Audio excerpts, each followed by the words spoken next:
and some boots. You know, I've always wondered that. I got to see the F1 movie. Have you seen do you get to see movies? I have not, no. Is it good? It's good. It's a movie. It's Hollywood, you know, Brad Pitt. It's fun. But, you know, all these racing movies always show the drivers, like, making the call, right? Like, I need this, I need that. When you're in the car and the car is perfect, if they call you to come in, you're the guy driving. Do you get to say, like, don't touch anything, the car's perfect? Or do you have to say, all right, I'm going to trust the engineers here?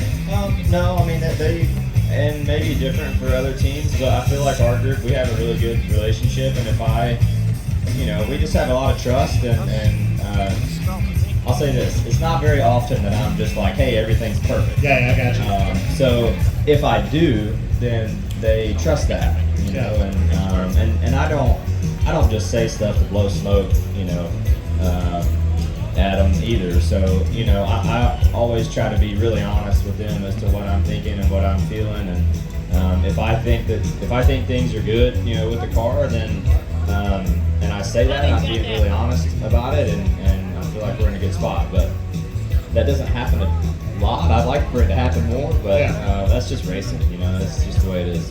It's been a really interesting season. You know, the competition is really tight. By the way, Chase Elliott's on stage. How many first-time fans do we have? First time coming to a NASCAR race? I mean, it's great to see you out here. It's really cool. Their first race is Chicago. That's cool, right? It is, and you know, coming up here has been really cool for us, and it's such a different vibe from what we typically have, you know, on a weekly basis. You know, typically we're 45 minutes to an hour outside of big markets and big cities. So just kind of cool. Like I got friends at home. They want to come to this one because we can go and eat dinner and like walk, walk to the racetrack, which is just the first year it felt so weird. You know, like walking out of the hotel. Walking to work. Yeah, walking out of the hotel and walking into the the facility. So it's become a little more normal, you know, year 3, but it's been been a lot of fun. I'm not sure how many people y'all are locals. A lot of locals. So thanks for having us. I appreciate it. My experience has been really good, and I don't know what the plan is moving forward, whether we can come back here or not, but hope so too, or Chicagoland, I'd be good with whatever. I'm happy to go wherever they send us is where we're going anyway. So what's it matter? Yeah, you're gonna go no matter what. It's so funny, you know, sitting up here with you. You guys can vote too. You're super chill, man. Like, you're a chill guy in a good way. But I feel like out of all the drivers, you get like so much flack online sometimes, and you're not doing anything different. Like, I've known you for a lot of years. You're always like this in a good way. But it's like, if you go and talk to the fans after the race and get some high fives, they're like, oh, it's 2 seconds too short, or oh, he never does this. Or do you feel that, like the online stuff, where they're just?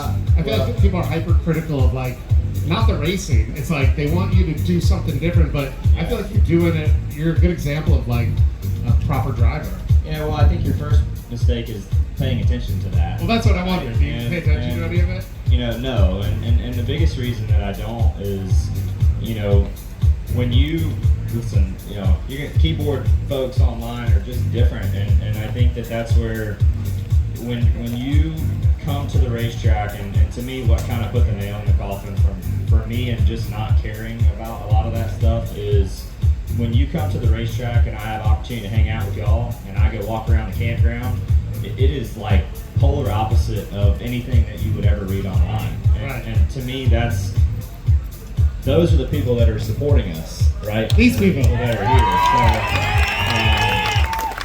So, if I was getting cussed up and down at the racetrack by all y'all, and your experience was terrible, and you know this, that, and the other, then okay, you know, maybe I need to rethink. But you know, when you go to the racetrack and you spend time with people, and no, I'm not going to be able to sign every autograph. Like, you know, there's always going to be somebody that's disappointed when there's a line of 100 people, but we try our best. We really do, and you know, we try to make the experience good for everybody, and you know, just those personal interactions that I have at the racetrack are really fulfilling. I hear a lot of really cool stories, and a lot of that's really positive, and I just chose to kind of feed into that more than I do anything else, and prioritize things in a little different way as I've gotten older and spent some more time in the sport.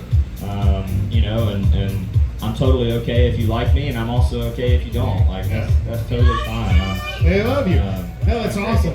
I think that's a really good, very healthy, by the way. I should work on that. DJ Suds, no more trolls. We're not listening to the trolls.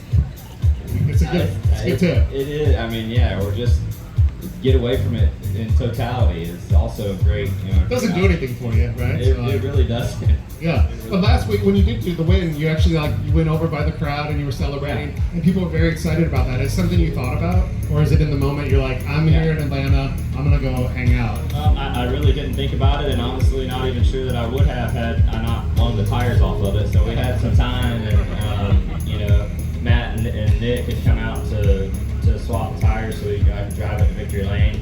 And I had 4 or 5 minutes there while they were swapping tires, and there was a lot of people in the crowd that had hung out but were still chilling. And just thought it was a really cool moment to go and share a special time with them. It was a great night. They, the people that were there and the excitement and the energy that they brought made it special for me. So I try to pay that back where I can.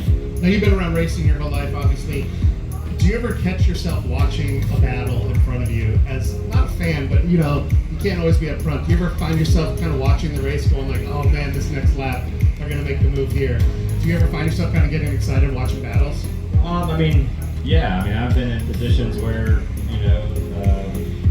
like the first one, and I'm sure there's plenty of other ones, but the first one that comes to mind this year was Coda, and we were kind of on a charge and on offense, and we had tires, and the guys that had been leading they were all struggling, sliding around a lot, and we were catching them really quick, but they had a great race going on. I think it was William and Christopher Bell and swearing each other. I'm not sure who the third one was, but just putting on a great show. And and obviously I'm running my race and I'm like, man, I need like 2 laps and I can get in the middle of it. But even not being in the midst of that, just seeing that battle and the professionalism that went on and the respect that those guys had for each other, put on a great show.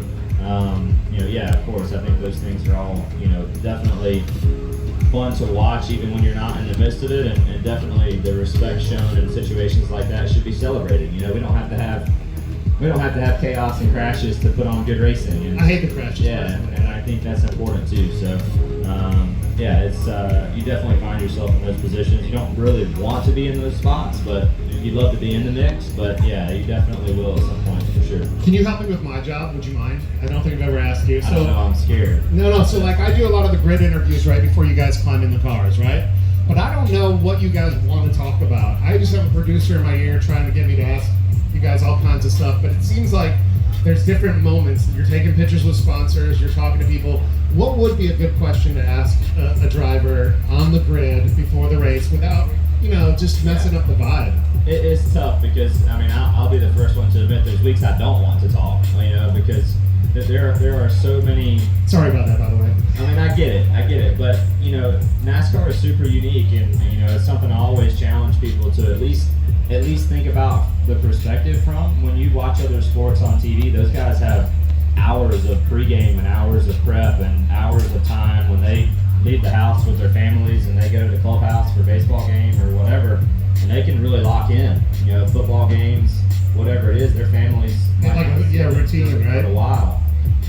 And for us, everything is just so switched on all the way, all race day morning until we get in the car.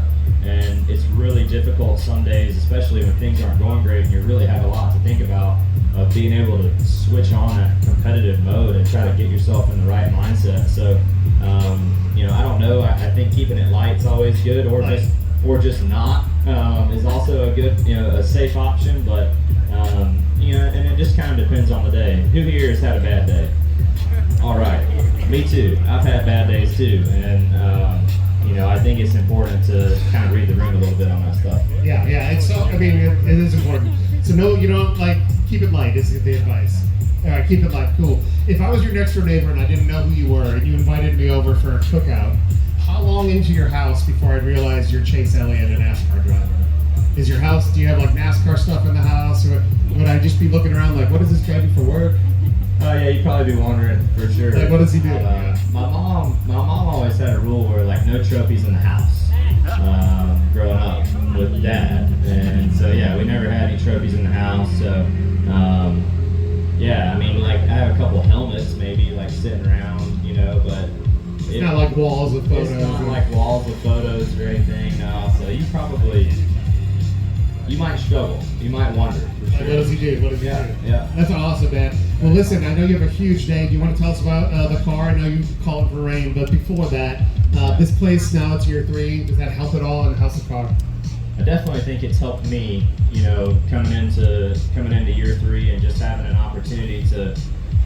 Well, number one, I'll say they've done a great job recreating the track year to year. It's really, really similar every time we come back. And when you think about just how hard that would be to do to make some, you know, open space drive the same every year, and the widths and the, you know, the tightness of the corners and all that stuff. So they've done a really good job being able to reproduce the product and get the math right with all the angles and everything. And because of that, I think it gives us a great opportunity to kind of find a rhythm and be able to fall back on some of that muscle memory year to year for, you know, those of us that have run a couple of these things. So I thought that was helpful. I was happy with our car yesterday till I crashed it, but you know, hopefully, I mean, today is going to be crazy, I think, and there'll always be a lot of, anytime it rains, strategy options really become, there's going to be a lot of them, you know, it's going to be wide open. So hopefully we're on the front side of some of that stuff and try to keep it in between the barriers and try to give ourselves a chance. Obviously have a lot of work to do. It's a pretty short race, all things considered, so when you're starting in the back like that, we need all the time. You know, it's not impossible, but we definitely need all the time. So we're gonna, try to keep our heads down and just go to work and hopefully, make some good calls and you know, I can get the car in a position where I can push, you know, throughout the day and stay on offense. Well, listen, we want to thank you for coming out. Come back anytime, and we're rooting for you, man. Chase Elliott.